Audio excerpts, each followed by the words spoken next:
Coming to you on this Friday as we end the week. Jeffrey the Greek is with me. In the break, we were very calmly talking about the potential ending of divisions for football in the Big Ten. I'm glad to see it just because it has been so disproportionate. But it's going to bring other problems that the scheduling right off the bat. Scheduling before was pretty easy because you just worried about the division and threw some others in. And now, how are they going to equitably be able? There's no way you can equitably schedule into the future either. So I don't know. Does it help? Does it not help? I'll be honest with you. I don't know. So the first thing I want to ask is you stated as fact that a disproportionate between the two divisions. This is a conversation. What do you mean by that? What do you mean by that? It is the overall perception of most that Ohio State, Penn State, Michigan State's kind of come back, but they lost for a while. But those four teams were so strong. They had not just a lock. Well, the West has never won the Big Ten since the advent. Right. Ever. So the Big Ten championship, I'm speaking on fact here, right? The Big Ten championship is obviously the number one thing to look at. The West has never beat the East. Okay. But there's two things I want to point out. As far as the two divisions playing each other in season, I mean, the East has dominated the West to the tune of they've won 52% of the games. Okay. So we are 2% away from it being an even split down the middle when the East and West play. Okay. You just erroneously, I'm sorry, but listed out Ohio State, Michigan State, and Penn State as being leaps and bounds over everybody in the West. No, that's not what I said. Okay, but that's what you are implying. What you are implying. Perceptually, those four teams are just strong every year. Over in the West, you've got Wisconsin, you've got Iowa, very, very traditional, that are also strong year in, year out. Minnesota has come on of late, but they don't have this four-team string of teams that have just been there. Here's what I would say. Iowa and Wisconsin, comparatively speaking, very similar since the division split to Michigan and Penn State. Then you have Michigan State, who has popped back up after being down, which sounds a lot like Minnesota. Those teams. No, Minnesota, you can't get Minnesota is not compared to what Michigan State was, though, even before they went down and came back up. Wisconsin has been better consistently than Penn State or Michigan. Wisconsin. I'll give you that. So there's what I'm saying is the jockeying between teams 2, 3, and 4. If you just look at what we have to go off of, which is the win-loss record and head-to-head, it is almost dead nuts on. The difference between the two divisions are thus. The bottom of the East has been awful compared to the West, and then Ohio State on the top is obviously the king.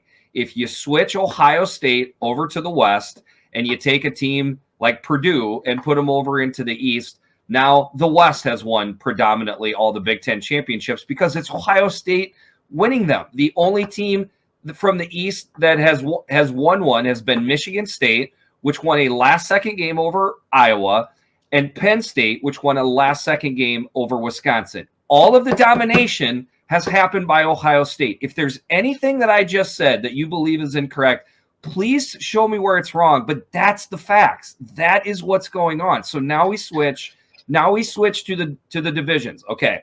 Here is a couple of my bold takes, and I don't think they're bold. I think they're going to be proven to be correct over time. If we get away from the divisions, okay, and we just have one big conference, all right, the number one team that is going to benefit from this is the Ohio State Buckeyes. Their fans love it and are clamoring for it because they should be. And people say, well, why is that? Well, essentially how the Big Ten East is is when Ohio State has lost the division. It's basically come down to a 1-game playoff game, essentially, which has been either Michigan last year or Penn State in the past. Otherwise, they've beaten everybody. Okay. Now, once they lose that game, they need, like when they lost to Penn State, okay, like 4 or 5 years ago, the Saquon year, whenever that was, when they lost to Penn State, they needed to have Penn State lose twice in order for them to get back into the Big Ten championship. That is no longer there. People are like, well, when is this going to happen? It just happened in 2021. If we had the same records of these teams, and you theoretically could have every team playing the exact same schedule that they played last year in the Big Ten, okay, if you went to a non-division format, Ohio State would have finished second and got a rematch with Michigan 1 week after playing Michigan. And now they get Michigan inside a dome on a fast track out of the snow like they played before. And let's say it's not crazy to think, I guarantee you they would have been an 8 to 10 point favorite in the Big Ten championship right after losing to Michigan. They mollywop them, go to the college football playoffs or onto the Rose Bowl, whatever it would have been. And then what was that regular season win by Michigan over Ohio State worth? Jack squat. That's what it would have been worth. And so if anything that I just said is crazy, please call me out. But I'm going to tell you one thing. The Michigan fans and Penn State fans and Michigan State fans that are clamoring for this right now have better come to realize that they have to beat Ohio State most of the time, twice in one season to win a Big Ten championship. So if they complain 3 years from now when they lose that type of game, it's fallen on deaf ears with me and my podcast partner, I'll tell you that much, because they don't know what they're talking about.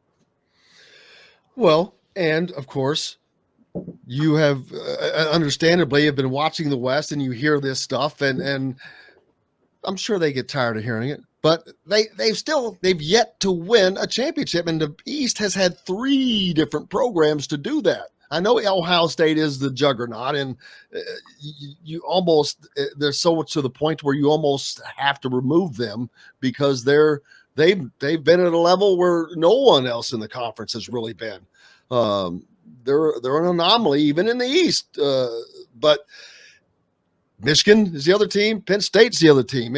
They were able to climb that mountain and do that. And the West has had opportunity after opportunity, and we're not able to do it against whether it was Penn State, whether it was Michigan, whether it was Ohio State. They've still not been able to climb that mountain. The Big Ten West has more wins in the last 6 seasons over Ohio State than the Big Ten East. But when it counts? When it counts, what? It does a regular season Big Ten. No, I'm just championship. The championship. Purdue and Ohio State, or Purdue and Iowa, had beat Ohio State more, and I take that back. It was going into the Michigan game. At that point, I believe the West had 3 wins over Ohio State, and the East had 2. And I'd like to point out they play Ohio State a lot less than the East. All right. Here's my call. Okay. And that would sound like that would bode better for the West as well to do this. And you could make that argument. What I'm going to say is this. This is crazy. Watch this. When you look, okay, let's say we switch divisions. Okay. You got me on record. Any one of your listeners, Jim, John, anybody can call me out on this. Okay. If we switch, let's say we switch, the announcement comes out next week that, starting in 2022, there's no 2022, there's no divisions. Watch what I'm saying here. Go back the last 8 years of the divisions. Okay. And then look forward to the next 8 years to 2030. I bet you the records of the teams will look almost identical in the next 8 years as they had the past 8 years. Iowa's always going to wind up being an 8-4, 9-3, 10-2 team. Same with Wisconsin, same with Michigan, same with Penn State, and Ohio State is going to dominate the Big Ten.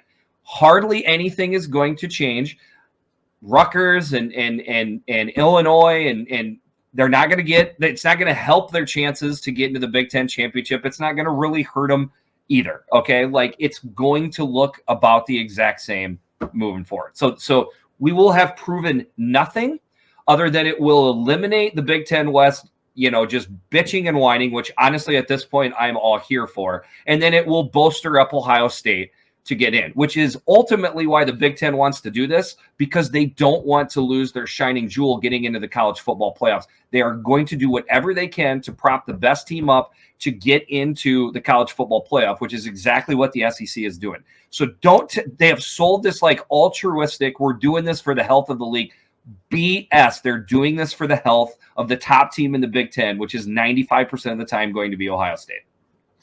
If they also make the change to 12 playoff teams, which I don't know that that's going to happen anytime soon now, that changes this conversation too. That almost makes it, I don't want to say it doesn't matter who cares. It does. You're still Big Ten champion, but it takes a hell of a lot of stress off of whether it's teams in the West or it's team Michigan, Penn State.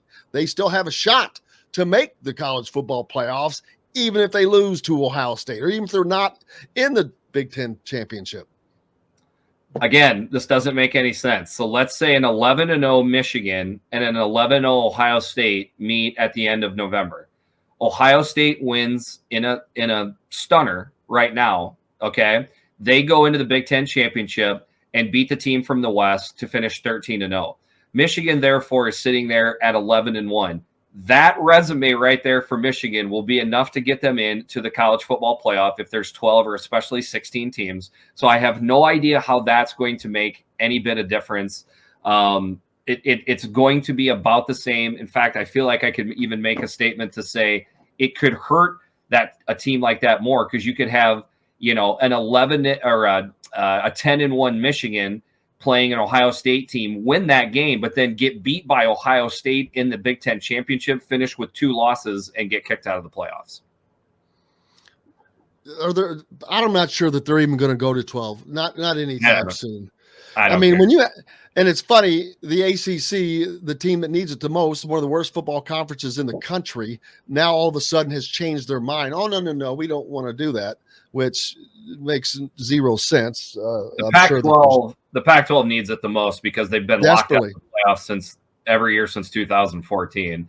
The other conference that's going to need it the most is the new Big 12. The Oklahoma and Texas-less Big 12. They're basically a glorified AAC. So they're going to need it the most. The Big Ten, the SEC really don't need it. The SEC has been in every freaking playoff, obviously, and the Big Ten's the second behind them. Do you limit? Man, we're almost out of time. I can't believe it's been fun. Do you limit the number of teams from a conference? Specifically, I'm going to be talking about the SEC. Who's going to have? What are they going to have? 28 teams in their conference after Texas and Oklahoma joins.